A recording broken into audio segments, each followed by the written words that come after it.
पूर्व मुख्यमंत्री अशोक गहलोत ने एक बार बीजेपी सरकार पर हमला किया है और बीजेपी सरकार को कानून व्यवस्था को लेकर घेरने की बात कही। उन्होंने कहा कि राजस्थान में कानून व्यवस्था पूरी तरह से चौपट हो गई है। सरकार आखिरकार कुंभकर्ण नींद से कब जागेगी।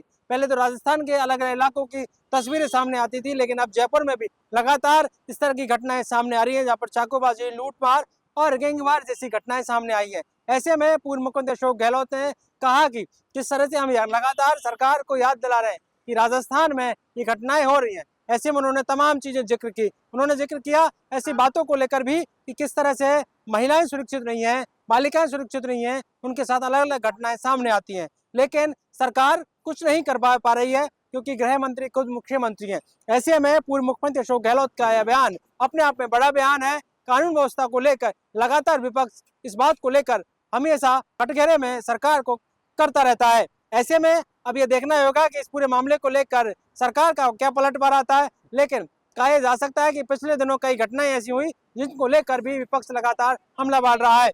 पिछली बात करें तो पिछले दिनों ही जो है कुख्यात डकैत जगन गुर्जर का जेल में ही कहीं ना कहीं उनकी मौत हो गई थी और उसको लेकर तमाम जो लोग थे वो धरने पर बैठे थे, वहां पहुंचे थे। उन्होंने इस पूरे मामले को लेकर कहा था कि हत्या है, इसके पीछे साजिश है। इस साजिश को लेकर लगातार वो जो लोग हैं उनके चाहने वाले वो इकट्ठे हुए थे। उन्होंने तमाम जांच की बात कही थी। विपक्ष ने इस बात को उठाया था कि जब अपराधी जेल में सुरक्षित नहीं तो आखिरकार कहाँ सुरक्षित होंगे, क्योंकि इस बात को लेकर सवाल खड़े होते हैं। हाई सिक्योरिटी जेल अगर अजमेर में है और वहां पर तमाम सुरक्षा प्रबंध है, तो फिर ऐसे कैसे हो सकता है कि वहां पर एक ऐसे अपराधी को उनके साथ इस तरह की घटना हो जाए। कहा जा रहा था कि अपराधी था, दोनों साथ में थे और जो उनके साथ था उसने ही उन्हें मार दिया। लेकिन तो जो उनके परिजन थे इस बात को लेकर सवाल खड़े कर रहे हैं कि उसे हत्या के पीछे साजिश है, क्योंकि जगन गुर्जर हट्टा कट्टा था। ऐसे में उसकी मौत कैसे ऐसे हो सकती है, कोई गला कैसे घोट सकता है। लेकिन जो उनके 3 भाई थे जगन गुर्जर के, वो भी जेल में बंद थे। पहले कहा जा रहा था कि वो एक ही सेल में थे,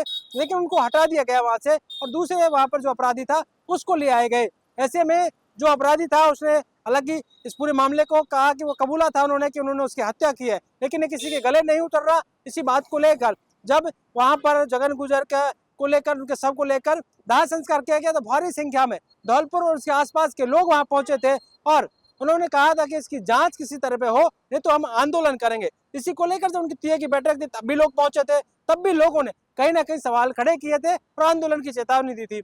वहां के जो विधायक हैं उन्होंने भी कहीं ना कहीं इस बात को लेकर कहा कि किस तरह से वो इस पूरे मामले को लेकर उठाएंगे। अभी क्योंकि हम इस बात को लेकर देख रहे हैं कि सरकार किस और जांच करती है, सरकार किस तरह की जांचें करती है, किस तरह की चीजें सामने आती है। इसी को लेकर उन्होंने कहा, और जसवंत गुर्जर जो वहाँ के विधायक है वो ये कहते हैं या तो बड़ा आंदोलन किया जाएगा, सरकार समय रहते चेत जाए और इस पूरे मामले की जांच कर दे। ऐसे में पूर्व मुख्यमंत्री अशोक गहलोत ने इस बात को उठाया है और कानून व्यवस्था को लेकर सवाल खड़े किए हैं। अब देखना ही होगा कि इस पूरे मामले को लेकर जो है सरकार क्या पूर्व मुख्यमंत्री अशोक गहलोत को लेकर जवाब देती है, क्या कोई पलटवार करती है, ये भी देखने वाली बात होगी। लेकिन जिस तरह की घटनाएं लगातार राजस्थान में सामने आती हैं, खासकर राजस्थान की राजधानी जयपुर में इस तरह की घटनाएं सामने आती हैं, तो कहीं ना कहीं सवाल खड़ा होना लाजमी है। अब देखना ही होगा कि किस तरह ये चीजें सामने आती है, क्योंकि इससे पहले भी लगातार जब बातें होती है तो कहते हैं कि पूर्व मुख्यमंत्री ने कहा कि मुख्यमंत्री तक को कई बार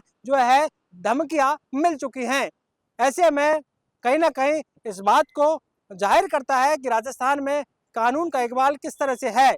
ऐसे में वो कानून व्यवस्था पर सवाल खड़ा करते हैं। पॉलिटिकल पंचायत के लिए कैमरामैन राकेश के साथ दशरथ सिंह।